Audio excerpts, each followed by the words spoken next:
Se alguém me perguntasse, se você pudesse ter escrito um texto, eu diria esse. Eu queria ter escrito Tecendo Amanhã, que é um absurdo, é para ler aquilo de joelhos, né? É uma coisa, uma obra-prima, né? Uma obra-prima desse grande poeta brasileiro, desse gênio brasileiro, João Cabral de Melo Neto. Eu não posso falar que eu me emociono.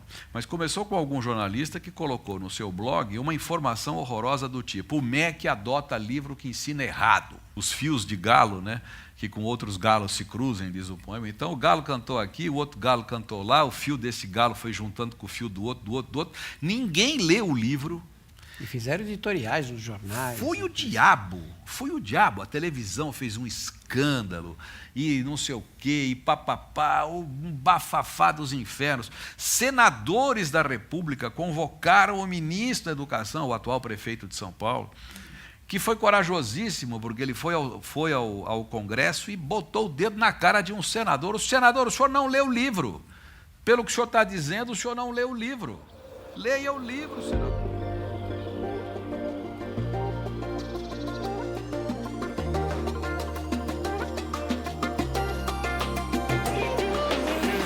E aí pessoal, tudo bem? Aqui é a Sati, esse é o Dobras Podcast e eu tô lançando aqui pra vocês hoje esse episódio piloto que eu tinha gravado em janeiro desse ano. Foi logo depois que eu terminei de ler o mangá de Neon Genesis Evangelion, então eu tava na pilha de entender e curtir as diferenças entre a animação e o quadrinho japonês, né? Eu ainda tava nessa transição entre o podcast e o meu canal no YouTube, então por isso que eu comento sobre a thumbnail e etc. E não sabia se ia ser um podcast mesmo ou se eu ia continuar com o canal. Então é por isso que tem essa introdução meio esquisita no começo, mas é isso. De qualquer forma, eu acho que ficou um episódio bem legal, assim, pra quem gosta desse título. Eu tentei evitar o máximo possível de spoiler. Acho que bem no finalzinho eu comento um pouquinho mais, mas ainda assim eu acho que não prejudica pra quem ainda não conhece a história. Ele é um pouco mais aprofundado, pra quem não conhece a história completamente pode ficar um pouco perdido. Mas para quem já tem alguma noção e quer ouvir só por curiosidade, eu acho que é bem válido, bem interessante, que eu falo das principais diferenças entre a animação e o quadrinho. Então eu acho que tá bem legal. E eu quero fazer aqui uma ressalva sobre uma coisa que eu comentei nesse episódio, que eu acho que pode dar uma má interpretação. Então já quero deixar uma coisa esclarecida aqui. Eu falo sobre especificamente a depressão do Shinji, porque ele é um personagem bastante depressivo na história. Na minha fala, eu meio que dei a entender que as pessoas depressivas têm que agir de maneira X ou Y, e não é o que eu queria dizer. Então o negócio é o seguinte, o que eu quis dizer, o que eu quis falar especificamente da questão da depressão do Shinji é que na animação foi apenas enfatizado as características depressivas dele, como se ele já tivesse nascido com os sintomas da depressão, e a história original do mangá não é assim que é contado a história dele. Ele teve muitos problemas, aconteceu muitas coisas na vida dele. Inclusive ele tinha uma personalidade diferente quando ele nasceu e era criança. E aí depois que ele foi começando a ter sintomas de depressão. Só que no anime não foi tratado dessa maneira. Foi tratado como se ele já tivesse nascido assim. Então realmente ele parece um personagem muito oco, muito vazio. Porque apenas o que é enfatizado dos sentimentos e dos pensamentos e das ações dele são os aspectos depressivos dele, quando na verdade ele é um personagem bem mais complexo, com bem mais tipos de características, de ações, de pensamentos. Então era isso que eu queria dizer. Não sei se eu expliquei muito bem, mas então tá explicado agora. É isso, pessoal. Eu espero que vocês gostem do episódio.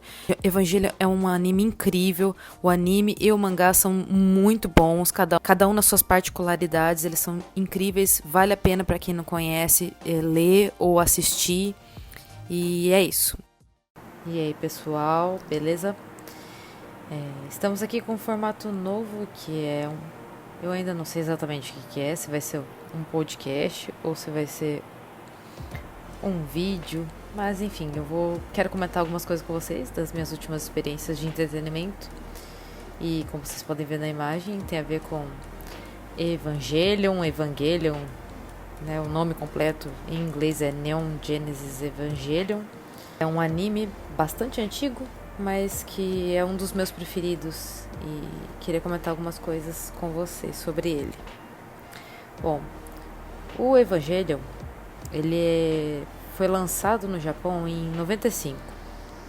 Ele foi lançado um pouco antes do mangá. Ele foi escrito pelo Yoyuki Sadamoto.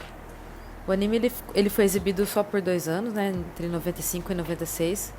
Já o mangá, ele levou 20 anos para ser publicado, para vocês terem uma noção de como que é bem mais complexo e bem mais demorado você fazer um mangá do que você fazer um anime.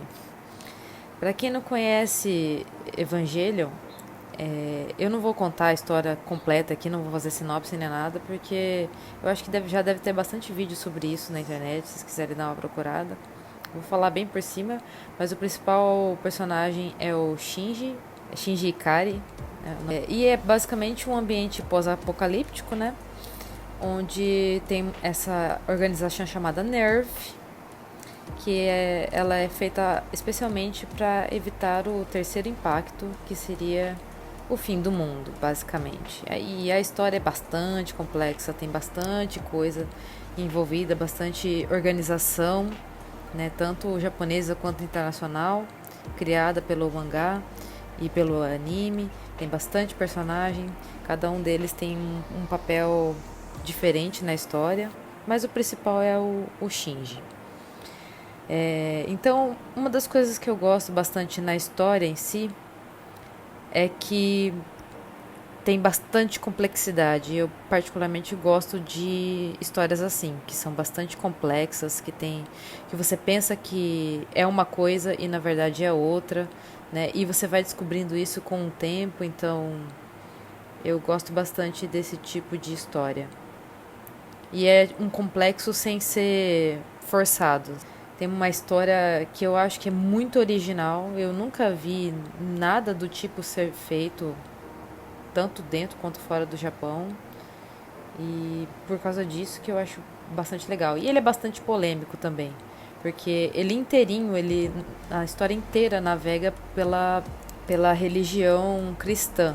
O próprio nome do anime, né, que é Neon Genesis Evangelion, que é tipo o Evangelho e o novo Gênesis, que seria o novo mundo, a nova criação. Então, se você assistir o anime ou ler o mangá e começar a pesquisar sobre a história, você vai ver que tem várias teorias e tem várias referências propositais da Bíblia. O principal que eu quero falar nesse vídeo /podcast é as diferenças entre o anime e o mangá.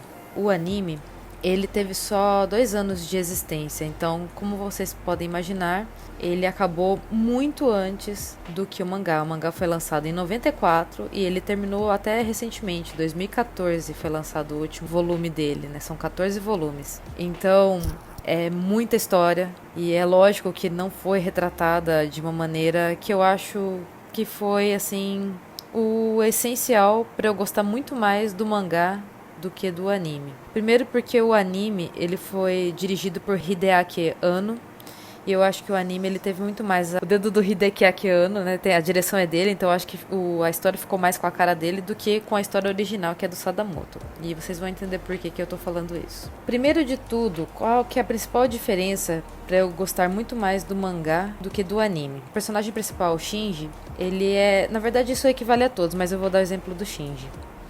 Todos os personagens, eles são retratados de uma maneira muito superficial no anime. E eu acredito que esse tipo de padrão, ele é uma coisa que se repete em outros animes, né? É outra mídia, é outra forma de você contar a história, né? Provavelmente adaptações de livros também para filmes deve ter essa coincidência, né? Mas o fato é que a decisão do diretor do anime, parece que ele mergulhou muito na questão da depressão e não nos motivos dos quais alguns personagens são depressivos de fato. O que eu quero dizer com isso? O Shinji, por exemplo, que é o personagem principal, ele tá sempre infeliz, ele tá sempre silencioso, ele tá sempre estático, ele nunca faz nada, no anime, no caso. Quando eu assisti, me deu muita raiva dele como personagem, porque você tá tendo uma guerra, né, na Terra, ele é um dos únicos que pode lutar, pilotando esses robôs gigantes, né, que são os Evas. E ele nunca quer fazer isso, ele, apesar de falar superficialmente que ele nunca tem vontade de lutar porque o pai dele, que é o diretor dessa instituição que é a NERV, ele sempre rejeitou o filho dele e por causa disso o Shinji não tem vontade de lutar, não tem vontade de viver e não tem vontade de lutar pelas pessoas também. Esse é tipo o motivo principal dele ser uma pessoa depressiva. Só que quando você lê o mangá,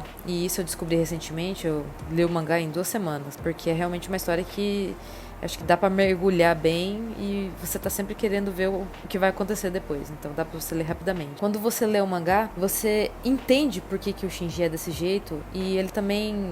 Ele me parece mais humano no mangá. E o próprio Sadamoto, né, que é o desenhista, ele fala que ele vê muito dele no Shinji. Aliás, outra pessoa também que se espelha muito no Shinji, né, ou se identifica muito com o Shinji, é a própria dubladora dele, né, dubladora original japonesa, que é a Megumi. Tem uma entrevista dela no mangá que ela fala que ela se identifica bastante com a personalidade do Shinji. Eu acredito que deve ser a personalidade de muitos japoneses, né, essa personalidade bem introspectiva, bem introvertida. Mas no mangá ele não me parece tão irritante. O Shinji, ele conversa mais, ele fica mais frustrado, ele demonstra mais sentimentos do que no anime. No anime ele tá sempre só ouvindo o Walkman dele, ou ele fica deitado, ele nunca fala quase nada. Então, eu imagino que uma pessoa que conheça uma pessoa depressiva por fora, que não tenha contato direto com ela, pode ser que tenha essa impressão. Mas eu acho que foi um personagem que não foi devidamente construído pela animação. No começo do anime tem uma cena em que a Rei é uma das pilotos também do Eva, né, desse robô gigante. O fato é que a Rei, ela gosta do pai do Shinji, né, o Gendo, e o Shinji, ele nunca entende por que o pai dele sempre corresponde aos sentimentos dela e não dele. E ele critica o pai na frente dela. E ela fica brava no anime. No anime ela fica tão brava que ela dá um tapa na cara dele. No mangá isso não acontece. Ela explica o ponto de vista dela e ele fica confuso, mas não tem essa reação de bater na cara dele. Uma pessoa que costuma fazer muito isso é a Misato, é a principal capitã, né, da NERV, e que, pra querer mudar as atitudes do Shinji, opta por morar com ele, né? Fala, não, você vai morar comigo pra você ter melhores atitudes. Ela meio que... ela tem o papel de mãe na vida do Shinji. Então, tem algumas incoerências, na minha opinião, nesse sentido. A Rei, como ela é um personagem bem especial, e quem vê a história entende por que ela é especial e por que ela é também muito calada. Parece que ela não entende muito bem como funcionam os sentimentos e tal. Eu acho que ela bater em alguém não seria uma reação coerente com a personagem. E essas são algumas das muitas incoerências que eu encontro no anime e que no mangá faz muito mais sentido, tá muito mais bem construído. Mas a principal diferença que eu encontro é no final. Eu acho que o final de Evangelion no anime realmente ficou a desejar. Tanto é que teve os 3 últimos episódios do anime, que são 27 episódios, eles são a pior coisa que existe no anime. Porque, como eu acho que o final não estava muito claro na cabeça do Sadamoto, então eles ficaram mergulhando numa, eu diria que uma masturbação mental de ficar dissecando os personagens e entrando na cabeça deles e fazendo uma análise psicológica aprofundada em cada personagem, especialmente no Shinji. Só que esse tipo de reflexão animada não chega em lugar nenhum. É só um monte de animações e vozes ali e ninguém entende nada do que está acontecendo. Tanto foi assim que não foi muito bem aceito, obviamente, esse final estranho. E aí, um ano depois, em 97, saiu o filme do Evangelion, né? The End of Evangelion, que é um longa-metragem, para explicar melhor esse final, porque ele não foi desenvolvido no anime. Porém, é uma outra coisa engraçada, porque esse filme, ele continua não dando o final de verdade do Evangelion.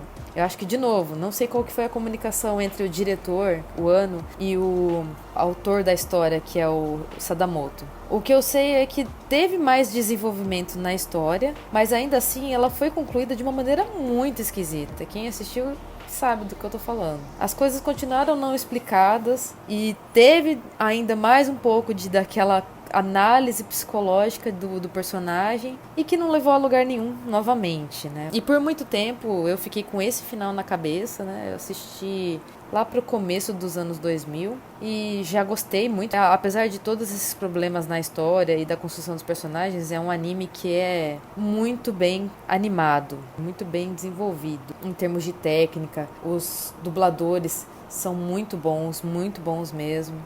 Então, em termos de técnica, de animação, de dublagem, é um anime impecável. Muito apaixonante, eu diria. Mas, como é uma história complexa, eu acho que poderia, sim, com certeza ter sido feito um final melhor, baseado no mangá.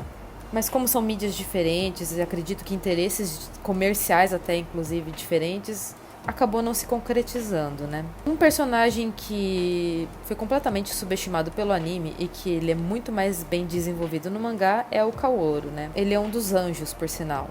Aliás, é até mal traduzido em inglês, né? Isso tem, inclusive, numa nota de tradução inglesa, que, na verdade, a tradução é apóstolo em japonês e não anjo. Por algum motivo, eles quiseram colocar anjo no lugar de apóstolo. São inimigos. Então, a guerra, basicamente, são os Evas, né, que são os robôs controlados pelos humanos, contra os anjos, que são essas criaturas que ninguém sabe direito de onde elas vieram, mas o fato é que elas estão ali para destruir o mundo. É basicamente esse o enredo, assim, bem superficialmente falando. Então, os três principais pilotos dos Evas, né, são a Asuka, o Shinji e a Rei, né, nos três Evas, e eles têm que combater os anjos, e eles vão aparecendo aos poucos. Cada anjo, eles têm um tipo de dificuldade diferente. E outra coisa também que eu acho bem legal na história é que vai ficando cada vez mais difícil derrotar esses anjos. Muitas pessoas, coisas e sentimentos se perdem no caminho, o que totalmente começa a fazer sentido justificar os atos do Shinji ser uma pessoa cada vez mais depressiva, cada vez mais negativa consigo e com os outros. E o Kaworu, ele aparece muito pouco no anime. E eu também acho que as questões homossexuais dele com o Shinji, ele tem muita atração pelo Shinji, né? Ele sendo, teoricamente, um garoto do sexo masculino também. E essa questão foi bastante ofuscada no anime, enquanto que no mangá é mais bem explorado. É até engraçado que nesses volumes em que ele aparece, o próprio Sadamoto, o autor, né, ele diz que ele mesmo nunca tinha pensado em gostar de uma pessoa do mesmo sexo, mas que quando começou a desenhar o Kaworu, ele teve esse contato, né, de gostar de uma pessoa do mesmo sexo, que no caso foi o Kaworu. É bem engraçado.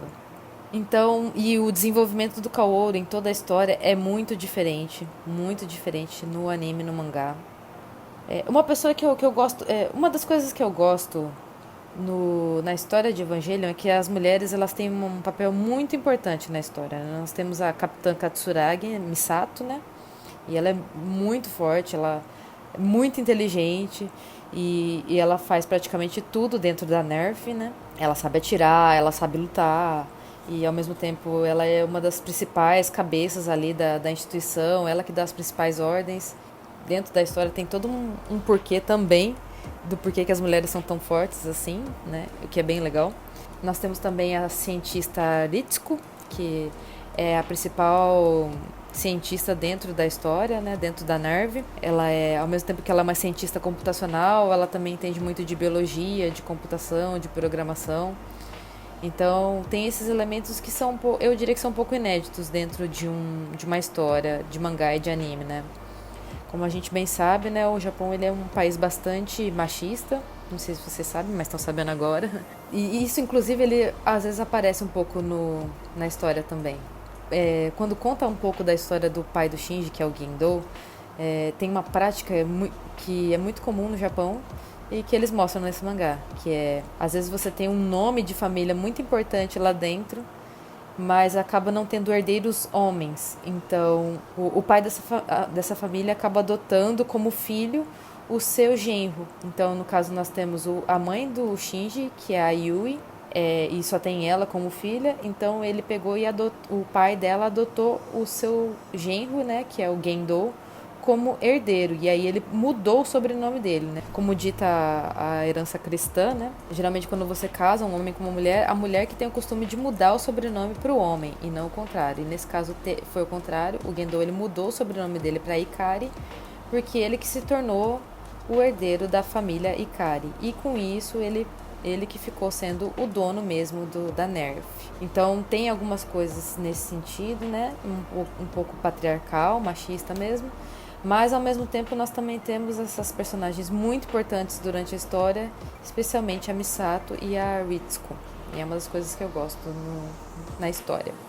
Outra coisa também que é contado com bastante calma no mangá e que, de novo, você entende melhor o Shinji, é o passado dele. O passado do Shinji ele é explicado de uma maneira até rápida, eu diria, mas que faz sentido. O fato dele ter sido abandonado pelo pai logo que a mãe dele morreu e tudo mais. Ele teve vários problemas com os tios dele, que foram as pessoas que o adotaram, né? Isso acaba fazendo sentido, porque que ele se tornou uma pessoa tão introspectiva, né? E ao mesmo tempo, é até uma contradição, porque o Shinji, me parece, essa é a minha interpretação, me parece que o Shinji ele é uma pessoa bastante energética, ele tem bastante energia, ele tem uma opinião muito forte, mas o meio em que ele viveu e as pessoas com que ele conviveu tornaram ele uma pessoa introspectiva. Parece que o mundo estava dizendo para ele que ele tinha que não se importar mais, que ele tinha que não falar mais a opinião dele sobre os assuntos. Então, no caso, ele é uma pessoa, mas o mundo fez ele não ser ele mesmo, de fato. Eu acho que isso que é o interessante do Shinji, na verdade. Eu acho que ele sempre foi uma pessoa muito mais expansiva do que ele realmente demonstrou. Mas como ele teve uma vida muito sofrida, né? Ele acabou se tornando outra pessoa nesse meio do caminho. Outra pessoa também que teve muita pouca aparição no anime, mas que no mangá é fundamental, é a Yui, que é a mãe do Shinji. Você tem duas opiniões ali. Você tem a opinião do pai do Shinji, que é uma opinião pessimista de uma pessoa que não conheceu o próprio filho, que optou por não conhecer o próprio filho.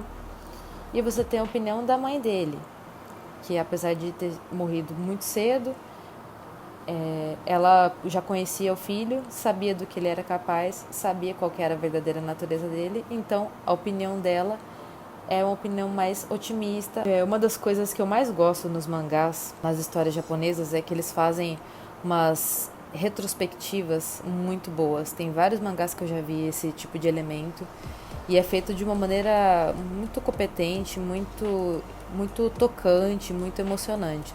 No final você percebe que uma coisa muito importante dentro da história são as mãos. As mãos são elementos humanos fundamentais para o Shinji, por exemplo, perceber que as mãos podem ser tanto para você fazer o mal quanto para você fazer o bem. Isso eu achei bem interessante. O episódio foi esse. Se vocês gostaram, compartilhem com os amigos sobre o Dobras Podcast. Nós estamos também nas redes sociais, no Twitter, Dobras Podcast. Nós estamos no YouTube também. Estamos no Spotify, estamos no iTunes e nas principais redes de podcast. E é isso. Muito obrigada e até mais. Tchau.